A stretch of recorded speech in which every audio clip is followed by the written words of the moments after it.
अब आप देखेंगे कि वैष्णव धर्म के बाद अगला टॉपिक है आपका इस्लाम धर्म का। तो चलिए इसके बारे में भी देख लेते हैं महत्वपूर्ण पॉइंट जो आपके एग्जाम के लिए काफ़ी महत्वपूर्ण रहने वाले हैं और इनसे आपकी परीक्षाओं में क्वेश्चंस भी पूछे जाते हैं।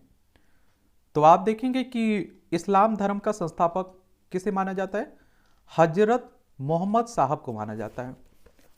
ये डायरेक्ट ही क्वेश्चंस पूछ लेता है कि इस्लाम धर्म का संस्थापक किसे माना जाता है? हजरत मोहम्मद साहब को माना जाता है।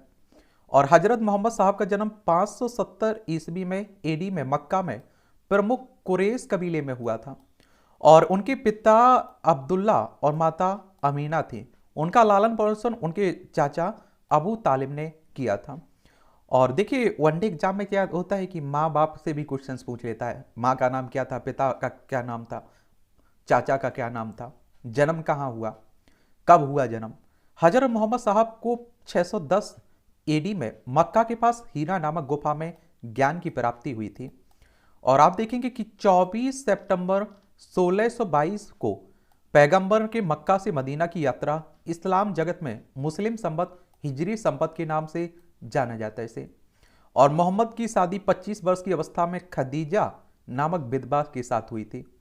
और ये आप देखेंगे इनसे बड़ी थी। मोहम्मद की पुत्री का नाम फातिमा और दामाद का नाम अली था। और देवदूत जिब्रियल ने पैगंबर मोहम्मद साहब को कुरान अरबी भाषा में संप्रेषित की थी। और कुरान इस्लाम धर्म का पवित्र ग्रंथ है। कुरान इस्लाम धर्म का पवित्र ग्रंथ है और यह पवित्र ग्रंथ 114 अध्यायों में बटी हुई है। और इसमें आप देखते हैं कि 6360 पद्य हैं। और पैगंबर मोहम्मद साहब ने कुरान की शिक्षाओं का उपदेश दिया।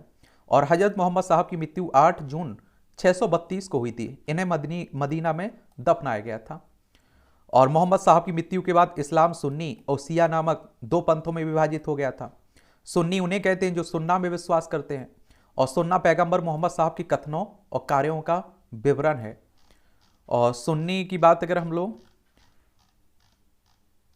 और सिया अली की शिक्षाओं में विश्वास करते हैं और उन्हें मोहम्मद साहब का न्याय सम्मत उत्तराधिकारी भी मानते हैं। अली मोहम्मद साहब के दामाद थे ना। अली की 661 में हत्या कर दी गई थी। अली के पुत्र हुसैन की हत्या 680 में करबला इराक नामक स्थान पर कर दी गई थी। और इन दोनों हत्याओं ने सिया को निश्चित मत का रूप दे दिया था। और पैगंबर मोहम्मद साहब के उत्तराधिकारी खलीफा कहलाए। क्या कहलाए? खलीफा कहलाए। और इस्लाम जगत में खलीफा पद 1924 तक रहा। और आपने देखा होगा खलीफा जो तुर्की के शासक का उपाधि हुआ करती थी उसे बचाने के लिए आप देखिए आंदोलन भी चला था। 1924 में इसे तुर्की के शासक मुस्तफा कमाल पाशा ने समाप्त कर दिया था। और इब्न इसाक ने सर्वप्रथम पैगंबर साहब का जीवन चरित्र लिखा था। इब्न इसाक ने। और मोहम्मद साहब पैगंबर के जन्मदिन पर ईद ए मिलाद उन नबी पर्व मनाया जाता है।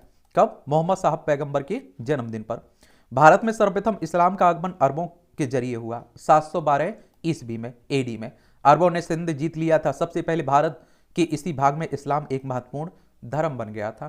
तो याद रखिएगा नमाज के दौरान मुसलमान मक्का की तरफ मुंह करके खड़े होते हैं। और भारत से मक्का पश्चिम की ओर पड़ता है और मक्का की ओर की दिशा को किबला कहते हैं। ये पॉइंट भी याद रखिएगा, काफ़ी महत्वपूर्ण है। और इस तरह से आप देखेंगे इस्लाम धर्म की कहानी खत्म होती है। इसके बारे में भी हम लोगों ने बात कर ली है।